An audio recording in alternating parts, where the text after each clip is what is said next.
Active FM. Radio has never been better.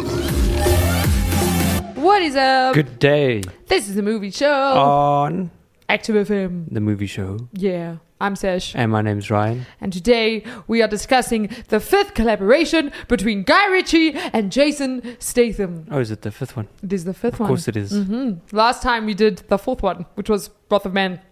And then we just jumped straight on to the fifth. They really made this movie quick. No, I'm joking. We just hadn't done Wrath of Man Making this yet. number 5, yeah. So this was actually done filming. It had already wrapped filming by the time Wrath of Man's, all the interviews and all of that was being done, because Jason actually said to the person that was interviewing him, we've already actually wrapped filming on the next film. So this film's been done for a while. Yep. Yeah. Moving along quite swiftly. Mm-hmm. There we go. I'm sure that's what it was. Yeah. No, filming's done already for the next one. Oh, next one. Oh, so tell us about... I'm not sharing that one with you guys. And then that was it. So the film is titled Operation Fortune, and then it's got a continued title, which basically, if you translate it, it's a French military idiom that's translated means ruse of war, or literally, so a literal direct translation means war cunning or combat trickery. So this film is actually it's a spy comedy. They say American, but it can't be American. American spy action comedy film. Well, it's got an American actor who's an actor. It's got two American actors. Because I'm saying in the story there's an American actor. Is that? But they can't classify that as American. I feel like this person's wrong. Because they would... I remember two American people in the film. Was Mike American? No, he was British, right? It's not an American spy comedy. We are changing it. It is a spy comedy, full stop. Oh, okay. There we go. Because it doesn't make sense, right? Yeah, that makes sense. Okay, yeah. So it's a spy comedy film, directed obviously by Guy Ritchie. He also wrote it along with, I think, 2 or 3 other people. Yeah. So if you want a synopsis of this entire film, this is it. You have super spy Orson Fortune, played by Jason Statham, and some explosions, and his team and of some top operatives and high tech.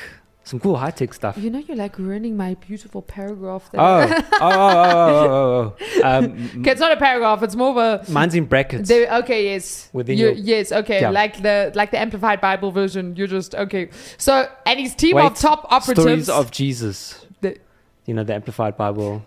I was throwing brackets in there. Yes, I know. Okay. So, they recruit...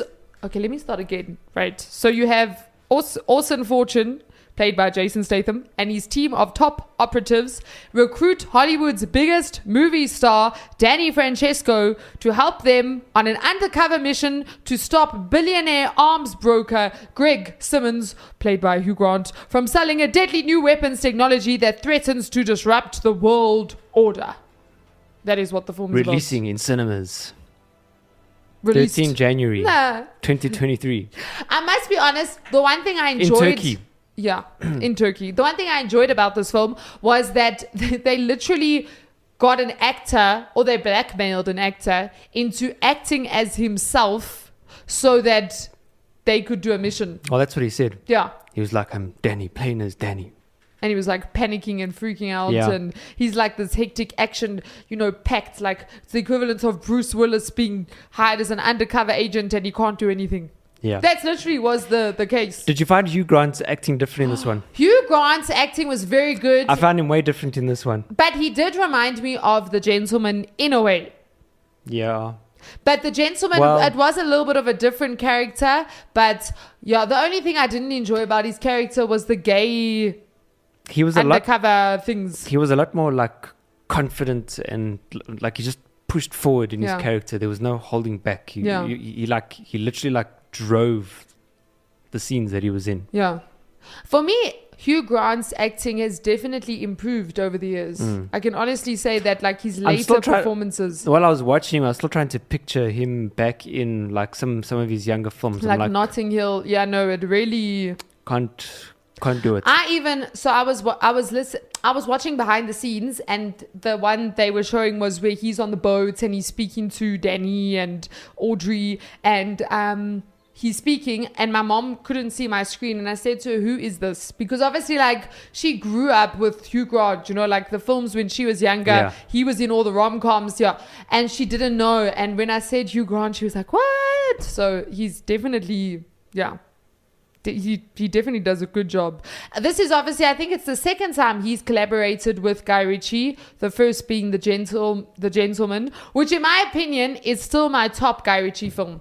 Is The Gentleman. Yeah, in fact, we said that it was like all his films in his career. It was like a mountaintop, and then The Gentleman was like the top of the mountain. And now the mountain is busy descending. Shame this film wasn't bad. It was good, but it was... Can I tell you though, I think I put my finger on the nail. Is that the saying? Yeah. I put my finger on the... No, you hit the nail on the head. Hit the nail on the head. Put my finger on the spot. Yeah. Whatever that saying is. Right. So I was watching an interview with Jason, and he was busy saying that with Guy, filming with Guy is a lot different to filming with a lot of other directors, because in a way he's like, you almost feel like you're doing a student film project. It's on a greater scale. The reason he's saying is, so like Guy is a very spontaneous director. So literally he'll have planned this for today, and literally will arrive on set and will change all of your lines, will change the scene completely and run with it. And he said like he was cool with it because his character also didn't have like a lot of lines, but like that really, for someone like Hugh Grant, whose character was so precise, and obviously, you know, as an actor you get used to the scenes, you rehearse the scenes, you have your favorite scene, you figure out what you're going to do in this scene, and then the director shows up and he's like, we're not doing that, we're doing this, and you're like so obviously like that, I think almost, and all the preparation goes up. Yeah, that's the problem. It's like you've prepped. So do you even prepare then? I think you just say, to a degree. I know today we're recording the car scene and the car chase. I think it's good to prepare though, because then you know your character and you're able then to now react, because that's the art of acting. It's that you know a character so well that it doesn't matter what hits you, you'll be able to respond in that character and not as yourself. Though it's also the greatest challenge when it comes to acting is when like there's a moment for improv, are you responding the way the character would respond, or are you responding the way you would respond, type of thing. So like that's always a challenge for an actor. But I know that be prepared. Prepare yourself as the actor. Yeah. And obviously know which lines you got to say. But think more, prepare your character. Yeah, so that it doesn't matter what position you're put in, you're able to respond. And then also like with the fight sequences and that, like most films will be highly choreographed, rehearsed, practiced. Guy Ritchie's more of like an organic, like, all right, this is the scene. Well, it feels more organic. Yeah, no, it does. It's not so much ninja style. It's more real. Like real life. Real fighting. Yeah. The only thing that Jason did say was when they started, the script was a mess. And I personally feel like the film could have been better. And I think it was the fact that the script wasn't... Because like if you're dealing with a script that's like a mess, yes, you can fix it, obviously. And obviously that's what Guy does. Is he like... That's probably why he doesn't stick to the script as well. Because, you know, there's like... Yeah, on set we'll fix it, or like on set we'll add a character. I mean, we spoke about that in Wrath of Man. Literally the script was done, and the actor, and he actually was in this one as well, it's Josh Hartnett, came and said, I want to be in the movie, and so Guy put him in the movie after the script had been written. So like he obviously isn't very like... Whereas Quentin Tarantino is, I've written the script for 9 years, don't you dare leave a full stop out type of thing. Guy Ritchie's more like, but I do think that it affected this film slightly. Yeah, I didn't feel anything special about the film. I felt like I watched a movie. There were really cool moments. So like the start of the film was insane. With the footsteps and everything going in line. That was brilliant. That was insane. I really enjoyed that. I also enjoyed, there was that scene at the end where Jason's, he's on the ground and he's busy taking out guards as he's making his way up to those headquarter buildings were. And there was that camera that was like on the gun. You know which those, there was a couple of shots where they took it from that, and that was, I was like, that is so cool. That like for me, that I really enjoyed that. And then obviously the concept in itself to get this movie star to play himself, because the main antagonist in the film, or the bad guy, that's his favorite actor. Like, that's smart. Do you understand? But like, from like an overall, for me, The Gentleman was a way better film, and I think The Gentleman's script was down to a T. If you understand what I'm saying. Even Snatch, I feel like Snatch, that script was down to a T as well. Because like Snatch, just, it fits together perfectly. Like everything was just like, it was beautiful, Yeah. But now, this film was actually delayed. Now, Ryan, why do you think this film was delayed? Country shutdowns? No. Maybe it's... load shedding? No. For those that don't know what load shedding is, in South Africa, load shedding is known as them taking your power away for said amount of hours. Anyway, so most films, why were most films like delayed? It was the COVID pandemic, right? No. Like a lot of films was like, they pushed it out because of whatever. Film stock. They were out of film stock. This film was pushed out not because of the COVID pandemic, but... It's a very funny reason. Because the antagonist of this film happens to be Ukrainian. And when the film was supposed to be released, Russia and Ukraine had just started war with each other. Not funny. And the producer was like, guys, I don't think it's a good idea to release a film where the antagonist is a Ukrainian. And so they did not release it in the year 2022. Yeah. Instead, it was released now 2023, despite the war ongoing. But I was just like, really? Really, guys? Really? Like... Really? Yeah. Definitely. So that's literally... Wrong timing. I wonder if they would have gotten backlash. I was actually thinking about that. No, well, yeah, actually. They probably would have gotten backlash. Because a lot of people were for Ukraine, Ukraine. So maybe it was a better thing. Because I don't think it was intentional. I just think they were like, okay, guys, let's think of the antagonist. What is he? Well, we've done Italian, I was still thinking we've done to myself, Russian. Why did they do Ukraine? Like out of all the countries, I suppose why not? Eh? Yeah, like to be different. Like why not? But they could have made it Russian. Then But I feel like release that film. A lot of films have had the Russians as antagonists, and that was due to the Cold War. Exactly. So it worked back then. But the poor Russians, Ryan. What about the Russians? What about the Ukrainians? What about everyone else? They should have been aliens. What? No, they would have just been weird. Nobody would have stood for that one. Although Hugh Grant was working with Ukrainians. Giant flies. Yeah. But then Hugh Grant didn't turn out technically to be the main antagonist. He just happened to be the broker. No, I liked the way he was like, brilliant. Brilliant. Wow. Type of thing. I also feel like, so obviously there was that thing that got stolen in the beginning. Yeah. I personally cannot tell you what it was exactly. Was it? Are you talking about the case? Yeah, was it like... With the hard drive in it? Yes, did it just launch nuclear missiles or whatever? It was information. Yeah, it was information for that there weapon. No, but they didn't actually ever tell you. It was data. Yeah, it was kind of like data that they needed. No, it wasn't. Because Hugh Grant sold that to the Ukrainians. And then they were still like, what? At the end, they were like, you didn't do your job. And he was like, correction, I did do my job. You hired me to deliver the box. I've delivered the box. You see? Mm-hmm.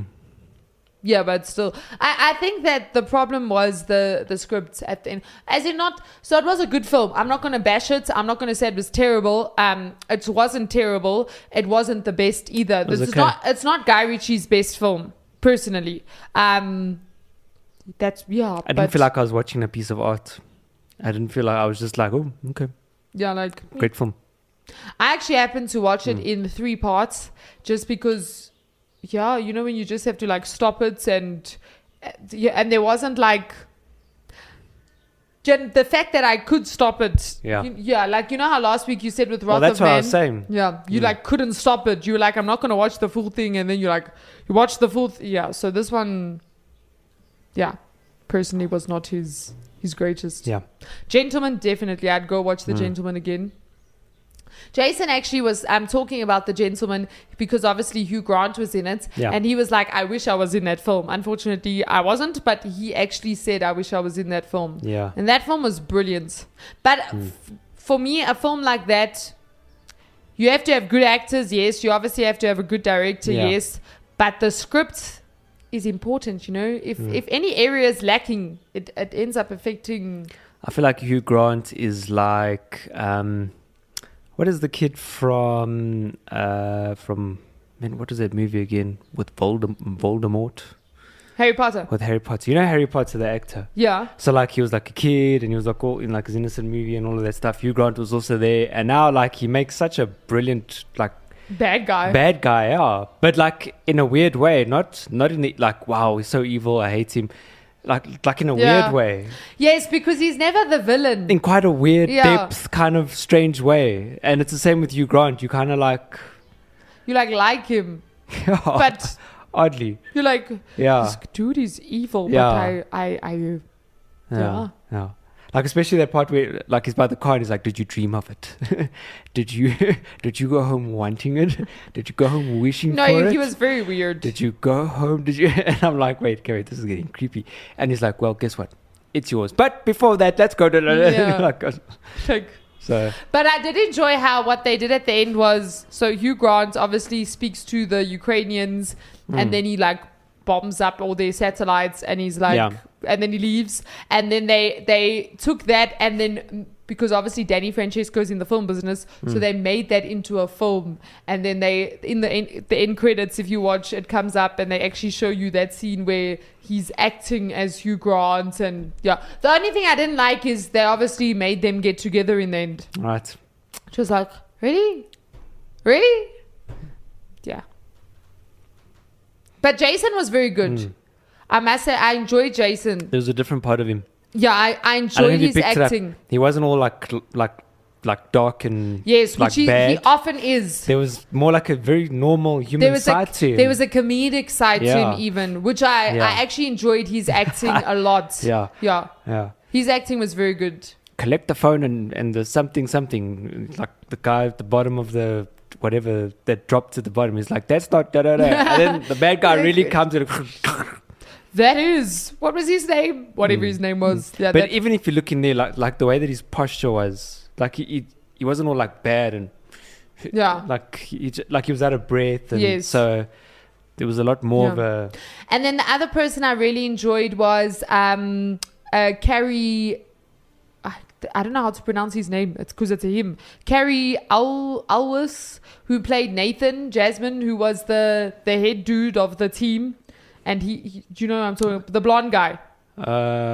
He was the head he basically contracted Jason, paid him, worked. So Jason worked for him in the film. He was also very good. His acting was very, very good. I thoroughly enjoyed his acting. Yeah. So.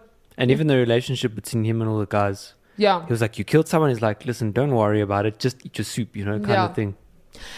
For me, the chick, so Aubrey Plaza, she's played by Sarah. Where do Fidel. we know her from? I've seen her all over the place. I personally have never seen her before, but when I searched her filmography, it's very big. She's been in a lot of, but like comedies. Yes.